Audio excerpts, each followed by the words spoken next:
Hey folks, here we go. Today's notes, as promised, okay?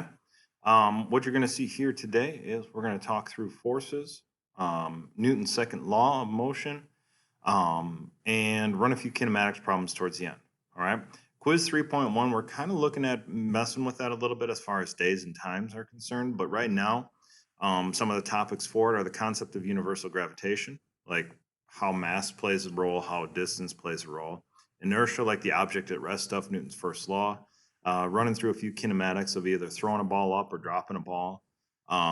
Graphs of the falling and throwing, so our four different graphs that we have are 2v versus t's and our 2d versus t's, and then also maybe a Newton's second law question off of that stuff as well. Okay, all right. Good video here. I encourage you to go check it out. This is the one that deals with the bowling ball and feathers example that I talked about, meaning that basically they go find a vacuum chamber in Ohio that's quite large, drop a bowling ball, drop some ostrich feathers, and they kind of prove that Sir Isaac Newton was right that objects fall at the same rate of speed. Okay, so go ahead and check that out. All right, so then we talk about what is this concept of a force. So a force is a push or pull on an object. When we see this concept of a force, be really, really mindful that for us, a force is important, meaning that it really becomes something that we use in a whole bunch of different ways, in a whole bunch of different varieties. All right. So on the left here, we got our push. Okay. On the right, we got our pull. So think about a push being like as you're walking down a hill, right? As you walk down a hill, your body's going to push back against that hill so that you're able to slow down. That's a force, right? If you were to toss a pencil to somebody across the room, that's a force because you're pushing that pencil away. Pull, you can see on the right there, the little dog pulling on the other dog, right? Pulling a door shut, right? That's a force exerted because it started with nothing and then it pulled shut, okay? A force causes an object to speed up. When we look at this object speeding up, what we mean is if all of a sudden we push down on the gas pedal, then the vehicle is going to go faster, right? That's going to kick off a chemical reaction that helps that vehicle to speed up, all right? If we're pushing against the ground itself, right, what's going to happen is that that's going to cause us to speed up and move forward, all right? It's going to cause us to slow down. A force does that, right? You squeeze the brake handle on your bike, and what happens is that the brake pads squeeze on the actual tire of the bike. As they squeeze on that, they apply a force to that tire that causes it to now have a huge amount of friction that slows it down. All right? It causes it to change direction. Here, what we see is, right, if you're digging in for that last cookie in the cookie jar and all of a sudden mom comes and slaps your hand out of the way, right? That force caused your hand to change direction away. You could also think about, hey, I'm driving down the road, see a big old pothole in the middle of the road, turn the wheel. As I turn the wheel, that force causes the wheel to turn, wheels on my car turn, and I go around that pothole, so to speak. All right?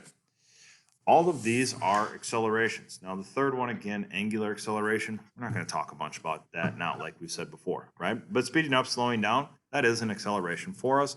And that becomes a key determining factor as to whether or not an object is experiencing a force. Is it speeding up? Is it slowing down? Is it actually accelerating? That becomes a big deal for us, all right? So to calculate a force, we use Fun equals Ma. Fun is our unbalanced force, and that's measured in newtons. Now, please be aware, an unbalanced force is a force that produces acceleration.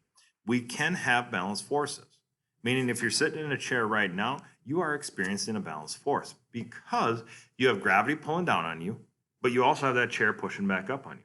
You should be in a stationary position, which means you're not actually accelerating. Now, if somebody comes into the room and pulls the chair out from underneath you, now that gravitational force pulling down is greater than the air pushing up. You're going to fall. You're going to start accelerating. So when we see that, that is actually the unbalanced force that we have, right? Because we see acceleration. Our M is our mass measured in kilograms, all right? Mass in kilograms, force in newtons. And then A is our acceleration measured in meters per second, meters per second squared. Now, be aware, when we look at these problems, I'm not going to mess with you as far as newtons or meters per second squared, but I will mess with you on kilograms to see if you're paying attention to the problem. I'll give you 2,500 grams and see, do you calculate the force or the acceleration using that 2,500 grams, or do you convert that to 2.5 kilograms? If you convert it to kilograms, then you're in a good place. All right, if you use it as 2,500 grams, then obviously you're not going to get that question right because you're not using the correct units that we have for that. All right. With this formula, make sure you circle star highlight it. Make sure you write it in a place where you're going to maybe have a formula bank or something like that, but add it to the list of formulas that you have. All right. So when we look at this picture, all right, I believe this was titled Nana Walking the Dog or something like that. What we're going to see here are the forces in the picture are as follows. The first two, pretty straightforward. We have gravity pulling down upon us, right? So that's pulling down on Nana and the dog. We have the ground, which is pushing back up against Nana, right? Those two are going to be balanced forces. Because they're balanced, they're equal, right? Meaning that they're going to cancel each other out. We don't see Nana falling straight down through the ground. We don't see her getting pushed back up over the top of it, all right? Now, the next set of forces deal with the horizontal. If you notice, look at this lead here, or this leash here. It's pretty tight. Look at this dog's face. It sees something over here on the distance. So what that means is the dog is starting to pull towards the right. But at this moment in time, the pull from the leash is equal to it, meaning that we have a balanced set of forces. This dog is not going to move either direction, right? I mean, it's going to try and pull, but right now, Nana's got it kind of under control. Now, what changes is, boom, it's gone, right? So what we see there is this dog has its eyes on something. It's looking at a tennis ball, a squirrel, a chipmunk, or something out there, another dog, right? So then it takes off, and all of a sudden now the forward force is greater than the backward force, all right? So what we start to see here is Nana's going for a ride. God, I hope that's CGI. All right, hammer and a nail, right? We got the force from the wood pushing up on this thing, trying to not allow the nail to come into it. And then we've got the hammer pushing down upon it. In this case, what we should see is an unbalanced force. This hammer should exert more force downward on the nail. As it exerts more force downward, we create an unbalanced force. This thing is going to accelerate at some way, shape, or form downwards to it. Now, if this surface were concrete, that might be a different story. We might get a balanced force where that doesn't move and the force just cancels itself out. But in this case, we should see some acceleration. Gentleman riding a mini bike, right? Still got the downward of gravity, still got the upward of the cement and the concrete against the tires. Now what we see is we see a forward force, right? Because we see the blurred background. So this person is moving forward. We also have, again, the backward force of air pushing against us. We also have the backward force of the friction against the tires and the wheels, right? Now notice, these two are smaller than the forward force. What that means is that this vehicle should be accelerating, all right? As long as it's speeding up and going forward, that means we have an unbalanced force. This force from the motor, from the engine, from the drive of it is going to cause this thing to speed up as it goes forward, okay? So, when we look at this, we just talked about fun equals ma. That unbalanced force equals that mass times that acceleration. Well, I also want you to understand that sometimes that fun can be measured as a net force. What we're able to do with this is take all of the forces associated with it, calculate them out, figure them out, and actually run math behind them so that we can say the unbalanced force is X number, all right? For example, a desk is pushed with a 600 Newton force. The force of friction on the desk is 150 Newtons. Now, what I'm saying here is this desk is getting pushed that way at 600 Newtons. The force of friction, anytime we see friction at this 150, right? Friction is always going to be opposite the force of motion, all right? So when we push this desk that way, right, friction is going to push back that way, meaning that it always opposes the direction that we're trying to go. If you think about trying to walk, your feet are going to push against the ground. If you have friction there, you're going to be able to move. If you're trying to push against ice, you're going to slip because there is no friction. That force just gets wasted, all right? So here, we take 600 newtons minus our 150, and we get 450 newtons of force, meaning that because we had so much force pushing on this desk, it actually caused this desk to move and to accelerate, all right? As it moves and accelerates, we want to know if it has a mass of 150 kilograms, that's supposed to be desk, sorry, it's not box, it's desk. What is its acceleration? Well, what we've got here is we've got a mass. We just calculated up here a force, all right? So as we look, we see our net force and our mass are going to be right there. 450 equals 150A. So what I'm going to do is I'm going to divide my 450 by 150, and what I should see here is my acceleration is 3 meters per second per second. What that means is after 1 second, that object will have increased its speed to 3 meters per second. After 2 seconds, 6 seconds. After 3 seconds, 9 seconds. 4, 12, 5, 15, so on and so forth. It'll continue accelerating for the foreseeable time, okay? Because we have an unbalanced force. It's not balanced, all right? Dog pulls on a leash with 50 newtons of force. Well, the owner pulls at 60 newtons. We want to know the net force. Now, here's something else to look at. We see that these two numbers are not the same, right? But what we don't know is directionality of them. So the dog is pulling east. The owner is pulling west. So what we've got is we've got a force going one way, a force going another way, all right? Oops, let me undo that one. So let me get rid of that. Undo. Sorry, I've gotten away with my problem, right? So what we see here is this dog is going in one direction. Boom, we'll say that that one's going that way. We'll say the owner is going that way, all right? Now, I just made the dog the positive one and the owner the negative one, right? Does it matter? No. We know that the difference between the 50, the difference between the 60 is 10 newtons. So that becomes our net force. Now, the negative sign in front of us just becomes directionality for us. Because it's negative 10, that means that that dog, even though it wants to go that way, it's getting pulled this way. So it's getting pulled against its will the opposite way at a 10 Newton force, right? You could also say, hey, the owner is winning by pulling that dog 10 newtons that way, all right? Car's acceleration from rest to a speed of 21 meters per second in 3 seconds. Assuming there is no friction, what is the average acceleration? So we see this word rest. Rest is a big deal. That means zero velocity at some point. Well, in this case, because it's accelerating from rest to 21 meters per second, that means that our rest is our initial velocity. Final velocity is 21 meters per second. That happens in 3 seconds, so that's our time. They also down here gave us 1,500 kilograms, which is a mass, all right? If we start looking at formulas to try and find the average acceleration, because that's what we want, then we're going to say, all right, can it be the top one, V equals delta D over T? Nope, no acceleration. Can it be A equals VF minus VI over T? Yeah, that's likely the one, right? The third one has a delta D in it. VF squared has a delta D. We don't have a distance.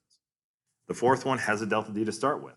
We don't have that. And the fifth one, fun equals ma, we don't have a force yet. So we have to use this one, all right? So we put our 21 in for the final. We put our 0 in for the initial. 21 divided by 3 means we get 7 meters per second squared, right? After 1 second, it's going 7. After 2, it's going 14. After 3, it's going 21, 28, 35, so on and so forth. It's going to continue to speed up, right? Now, to calculate force. Well, for us, in the B portion of this, force and mass, right? That equals mass times acceleration. So what we do is we put our fun in there. There's our 1,500 kilogram mass. There's our 7 newtons of force. What we end up seeing is this thing should exert about 10,500 newtons of force in order to get this thing going that fast. Okay? Pretty sizable amount. So, next one, a little bit more conceptual question. Will two objects that have the same force have the same acceleration? Well, if they have the same force, they don't necessarily have to have the same acceleration as long as their masses are different.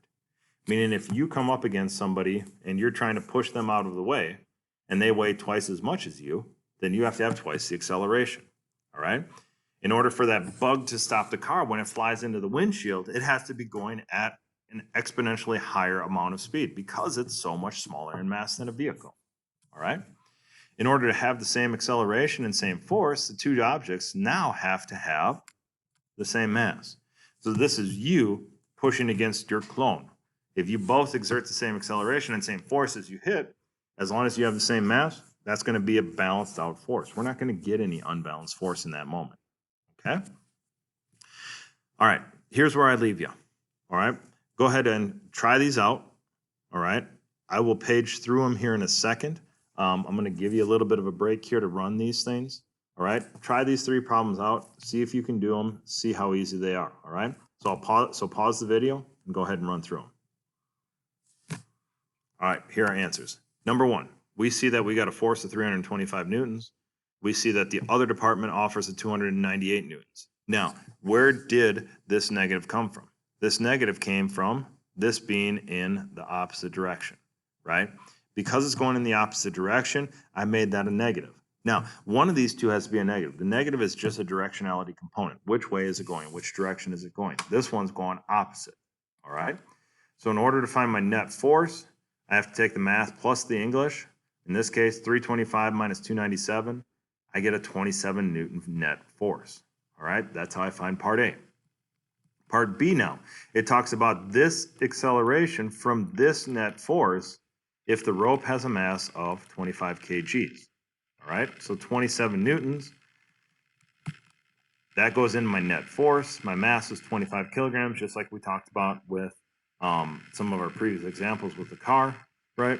What we're gonna see here is 27 divided by 25. This thing should be accelerating at 1.08 meters per second.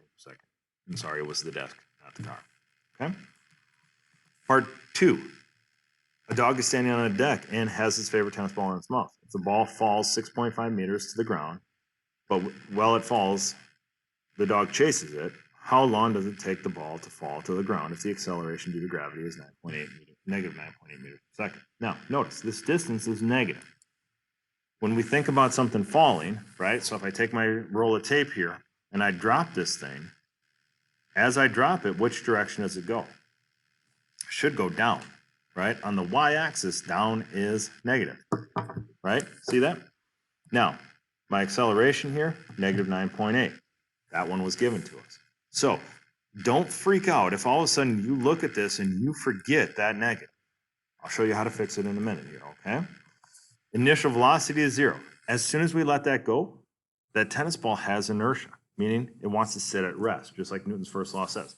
An object at rest will stay at rest unless acted on by an outside force. As soon as that ball starts, we let go of it, it's going to sit there for just a little bit. Then it's going to start to fall, all right? That little bit that it sits there means its initial velocity is 0. We're looking for a time here now, all right? So if we're looking for time, all of our equations except the VF squared work, and obviously the force doesn't work. So then we're trying to decide which one it is. Delta D tells us that we can use the average velocity or the delta D equation. Once we have acceleration, now I can't use average velocity.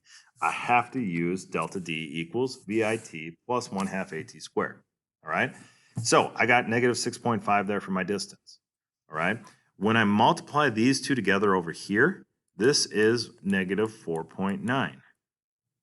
Now, that is multiplied by T squared, all right? I can't subtract this off, or I can't add this over to the other side. I have to actually divide that thing over, all right? Now, once we divide these two together, I get 1.32. Now, here's where the fix comes in, all right? If you didn't have negative 6.5 and you just had negative 4.9, this is what you're going to try and square root. Your calculator is going to give you an error message and say, hey, we can't square root a negative. You know how you fix that then? Make that a positive. Just dump the negative, all right? Also, our time can never be negative. We have to have positive time, meaning that it's progressing over a course of this time. It's not progressing backwards in time, okay? So there we see square root of 1.32, and you get 1.15, all right? Third one, talking about dropping a water balloon here, all right? How far below your friend would the person need to be so the water balloon is traveling at 12 meters per second just before it hit the ground nearby them? Acceleration due to gravity is negative 9.8. Again, VF is negative 12. Why is it negative 12? Well, it's dropping. It's going downwards. That's the directionality component of this. If you forget about that, I'll show you again how to fix that, all right? My acceleration is 9.8. My initial velocity, remember, as soon as we let go of that water balloon, inertia is going to hold it in place. We want to find our distance, all right? Distance means we can't do the acceleration equation. We can't do the fun equals my equation. If we have a VF, that kicks out our average velocity. That also kicks out our delta D equation. So then we're using VF squared equals VI squared plus 2A delta D. All right, here's where that negative 12 comes into play. If I take negative 12 squared, you know what that is? That's 140. If I take positive 12 squared, you know what that is? It's also 140. All right, so at this point, it's not a huge deal for us. All right, so 144 equals 2 times negative 9.8, that's negative 19.6. Once I divide 144 by negative 19.6, I get this negative 7.35. Now, here's the thing. The negative, what does that mean? It just represents that it's going downwards that way. What if you forget that? I'm not going to sweat it too much, all right? If you can even say, hey, this is 7.3 meters down. Once you say down, I get it. I know exactly which direction that thing's going. That becomes helpful for me. If you forget that it's negative. You can even say, hey, negative 7.35 meters down, and that works for me, okay? Tomorrow, what you're going to find out or what you're going to see, I got some more practice problems for you. I want you to run through, work, try and practice on, just so that you can see some of those and develop a more comfortable approach to running these, okay?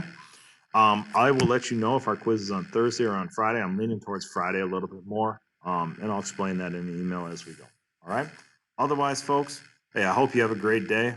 It doesn't, oh yeah, it is snowing now, so get out and have some fun in the snow, all right? See ya.